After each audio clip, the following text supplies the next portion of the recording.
আমি আজকে মটরশুঁটি ও শিমের বিচি প্রিজার্ভ করব। তা আজকে আপনাদের মধ্যে শেয়ার করব।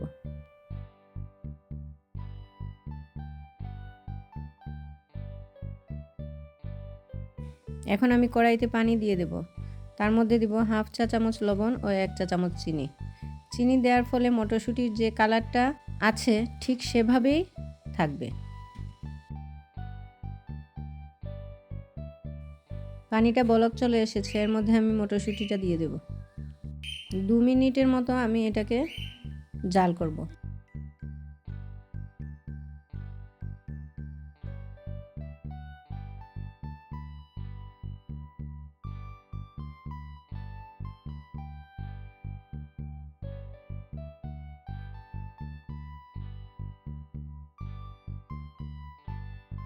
এখন আমি এগুলোকে বরফ পানির মধ্যে ভিজিয়ে দেব।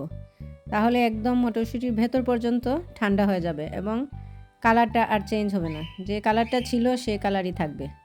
দেখেন কি সুন্দর, কালারের কোনো পরিবর্তন হয় নাই, একদম আগের কালারটাই আছে। এখন আমি একটা টাওয়াল বিছিয়ে এর মধ্যে মটরশুঁটিগুলো দিয়ে দেব।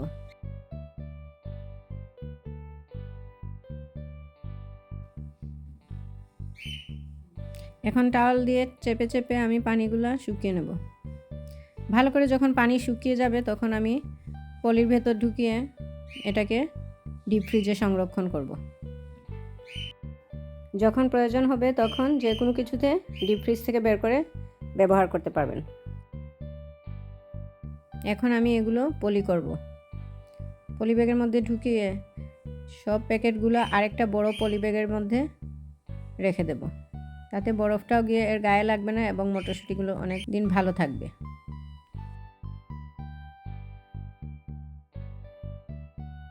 এভাবে আমি ছোট ছোট প্যাকেট করে নেব।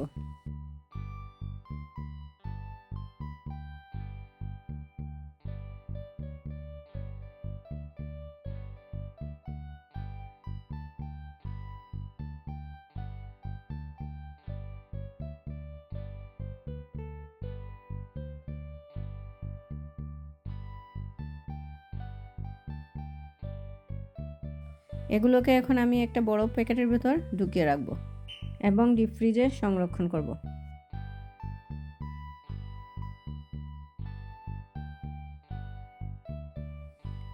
এখানে রয়েছে ছোট ছোট মটরশুঁটি। এই মটরশুঁটি আমি একইভাবে সংরক্ষণ করব। এখন নিয়ে নিলাম শিমের বিচি। সেম প্রসেসে আমি শিমের বিচিগুলো সংরক্ষণ করব। আমি পানিতে একটু লবণ ও হাফ চা চামচ চিনি দিয়ে এটাকে 1 মিনিট সেদ্ধ করেছি।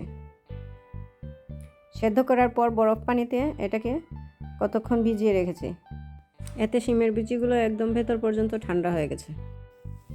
আমি একটি টাওয়ালের মধ্যে বিচিগুলো রেখে পানিগুলো শুকিয়ে নিয়েছি। এখন এগুলোকে পলি করে নিচ্ছি।